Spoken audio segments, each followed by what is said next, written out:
Hello साथीहरू, welcome छ मेरो मिनी ब्लगमा। हजुरहरू सन्चै हुन्छ होला। म पनि सन्चै छु। मेरो बिहानीको सुरुवात चाहिँ यसरी भयो। म चाहिँ मुखसुख धोएर चिटिक्क परिसकेँ। बिहान चाहिँ हाम्रो घरतिर 6-7 बजे पानी आउँछ, खाने पानी। म चाहिँ पानी सानी भरेँ। त्यसपछि मैले आगो बाल्न लाएँ। आगो नि बालिसकेँ। बाहिर हेरेको कस्तो राम्रो भ्यू देखेको। फोटो भिडियो खिच्दा एउटा भिडियो बनाइहालेँ मैले। आजभोलि हाम्रो घरतिर मकै खाने सिजन छ कि मकै भइसक्यो। हाम्रो घरतिर खाने भए आउनु होला। म चाहिँ बारीमा गएँ। मकै पोल्नलाई खानालाई भनेर काट्दैछु। मकै काटेर नि मैले मकैलाई छिट्न लाएँ। त्यसपछि म मकै पोल्नलाई रेडी गर्दैछु।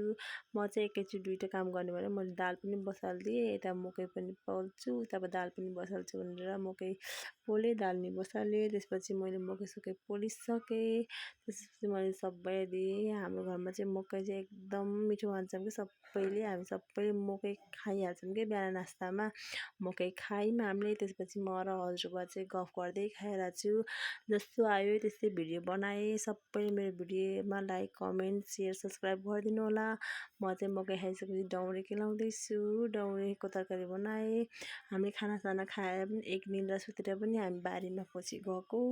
यो चाहिँ हाम्रो बारीमा चाहिँ मकैको बिचमा टमाटरको खाल्डा बनाउन गएको। टमाटर लाउने अब हुँदैछ हाम्रो, त्यही भएर टमाटरको खाल्डा बनाउँदैछौँ हामी सबै फ्यामिली मिलेर।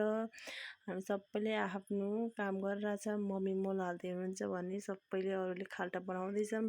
पछि म तपाईँहरूलाई देखाउँछु यो कसरी टमाटर लाउँछौँ, कसरी हुन्छ भने नदेखेको मान्छेहरूलाई भिडियो यस्तो हाली उस्तो हाली नभनिदिनु होला। मलाई हाल्न मन लाग्छ भिडियो, मैले हालेँ। हेर्न मन छ भने तपाईँहरू हेर्नु होला, नत्र नहेरिदिनु होला प्लिज।